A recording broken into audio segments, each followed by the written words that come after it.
Yeah, second to last one then. This is also somewhat off the new album. You can't buy it. You can buy the old one. This is called The Mechanic.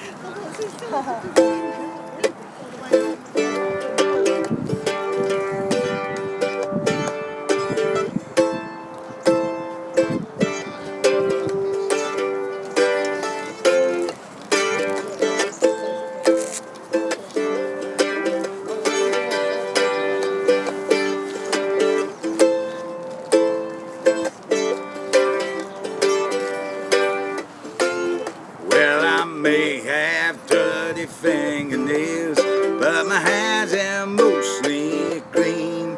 An old mechanic down a racetrack is what I've always been. I fought in a war, I came back home, I did what I could do. And then a guy down here made me an offer and I built me a car or two.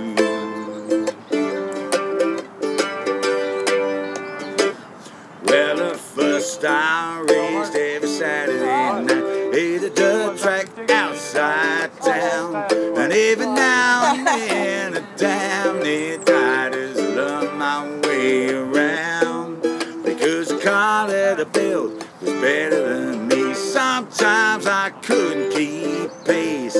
Well, I'd spin off in the corner, dent my ego, and the car would look a disgrace.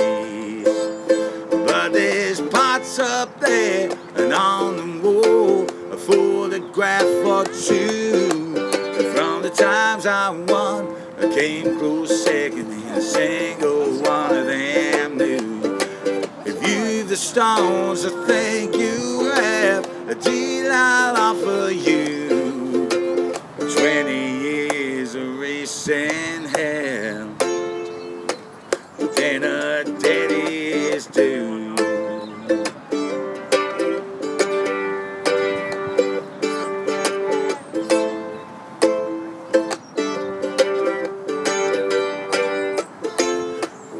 Still here and I'm offering you, comes all in with a car.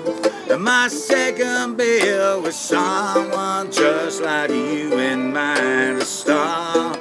Well, I'll pass on my experience, you work with me and race. And I promise you in some years time a podium first place. Cause it's carburetor sucks more than ever than I have known before. And you should see it go when it hits full flow and foot hot to the floor. And that's been in the workshop to tune that motor up, while in the muted glow stereo plays cool as daddy's car.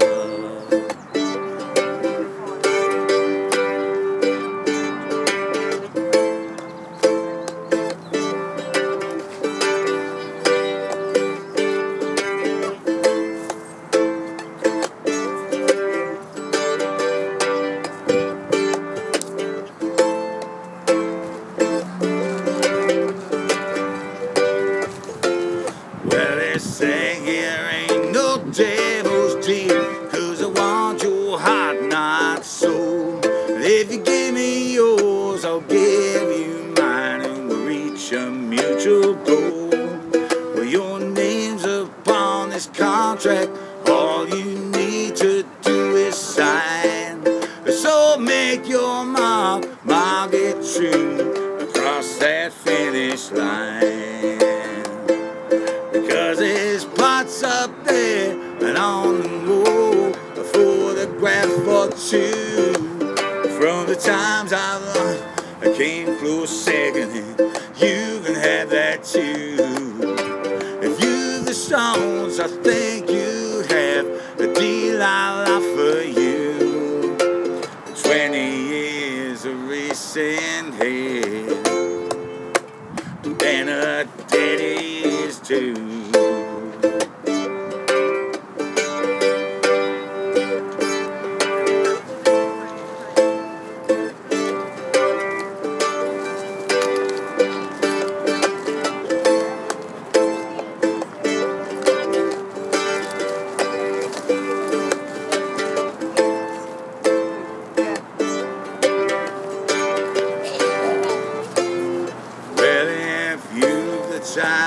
spare a thought.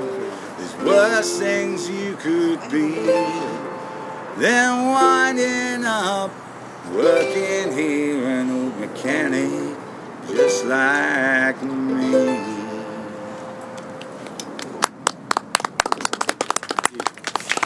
Right, last one then. So, you're probably too young.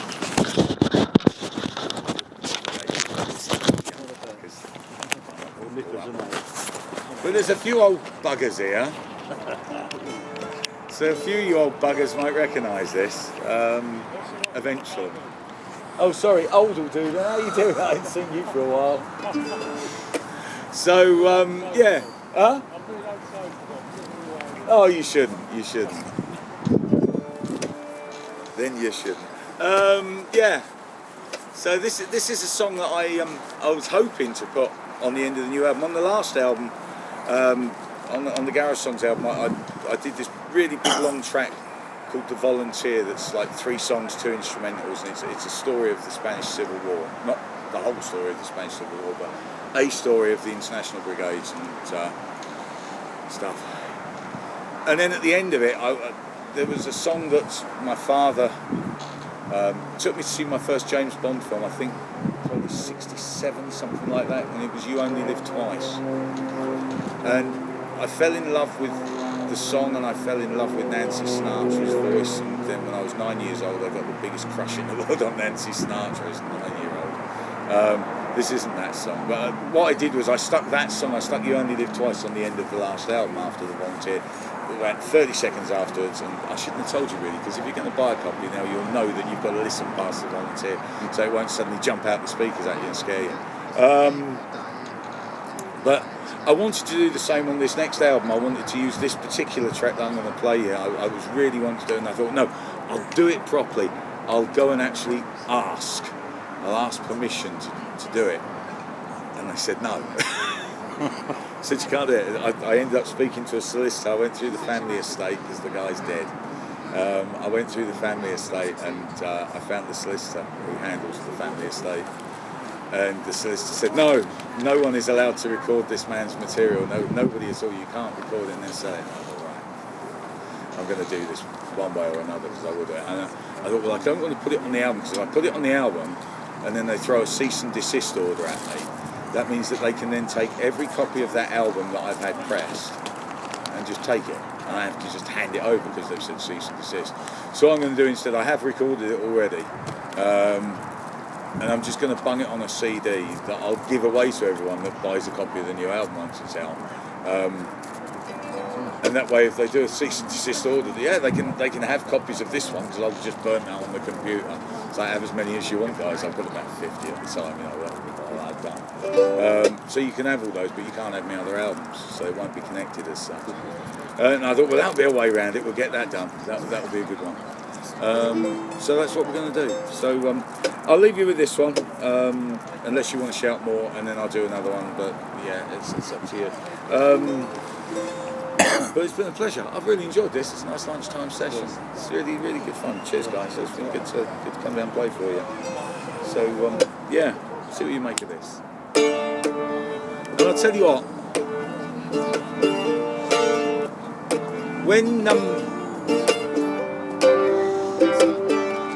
well, we'll see if you know it, and if you realise that you do know it, just go yay, and then I'll know.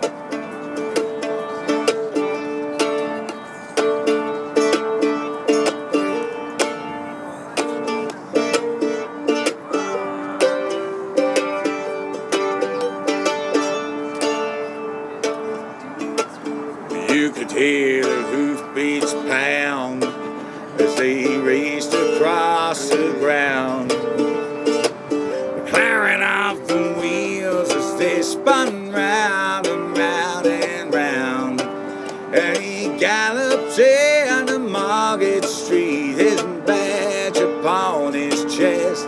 His name was Ernie, and he drove the fastest milk cart in the West. And they called him Ernie, and he drove the fastest milk cart in the West. Ernie loved a widow, a lady known as Sue. She lived all alone in Lily Lane at number 22. And he said she was too good for him too, haughty, proud and chic. Ernie got his coat there 3 times every week. And they called him Ernie, and he drove the fastest milk cart in the West. She said she'd like to play them milk, and he said, all right, sweetheart. When he finished work that night, he loaded up his cart and asked her, do you want it pasteurized? 'Cause pasteurized is best. And she laughed, Ernie, I'll be happy if it comes up to my chest. And that tickled Ernie, and he drove the fastest milk cart in the West. Ernie had a rival, an evil-looking man called 2 Tons, head from Teddington, and he drove the baker's van. And he tempted Sue with treacle tarts and tasty wholemeal bread. When she see the size of his meat pies, it fed it under her head. She nearly swooned at his macaroon, and he said, you treat me right. You'll have hot rolls every morning, you'll have crumpets every night. He knew that once she tried his layer cake, well, he'd have his wicked way. And all that he had to offer was a pint of milk a day. Poor Ernie, and he drove the fastest milk cart in the West. Well, one lunchtime, Ted saw Ernie's horse and cart outside Sue's door, and he drove him mad to find it was still there at 4:30.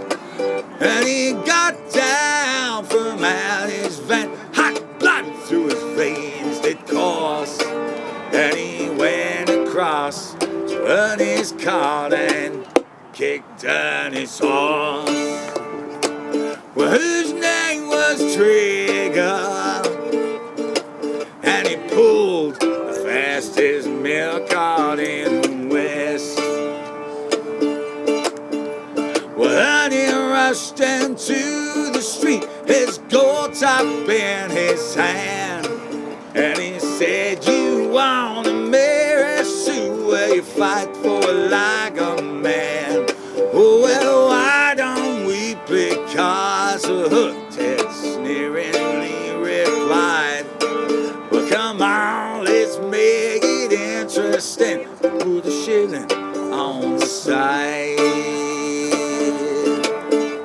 Well, Ernie dragged him from his van beneath the blazing sun, where they stood there face to face, and Ted went for his bun. But Ernie was too quick, but things didn't go the way Ted planned. And a strawberry flavored yogurt sent it spinning from his hand. And so she ran between them to force them both apart. And Ernie, he pushed her aside when a rock cake smashed his heart.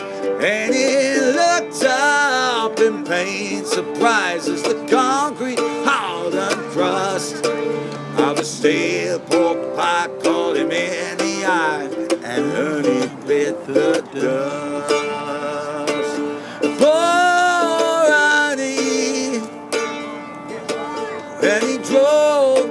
fastest milk cart in the West.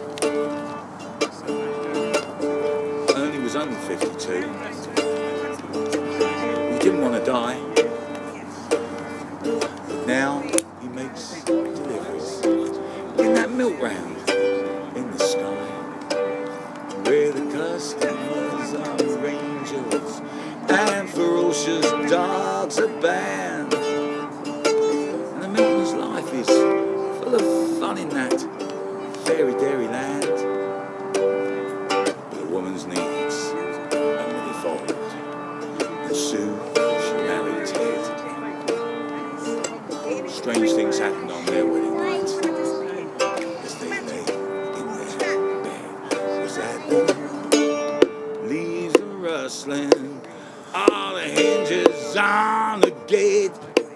Or was it Ernest Gorse and gold tops rattling in that train that won't forget Ernie? And he drove the fastest milk cart in the West. Oh, Ernie, yeah. And he drove the fastest milk cart in the West.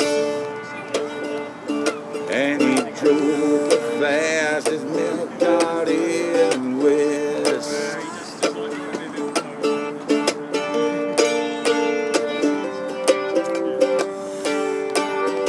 It's been a real pleasure. Thanks a lot, guys. More. All right then, twisted my arm then. Oh, I've got a good idea.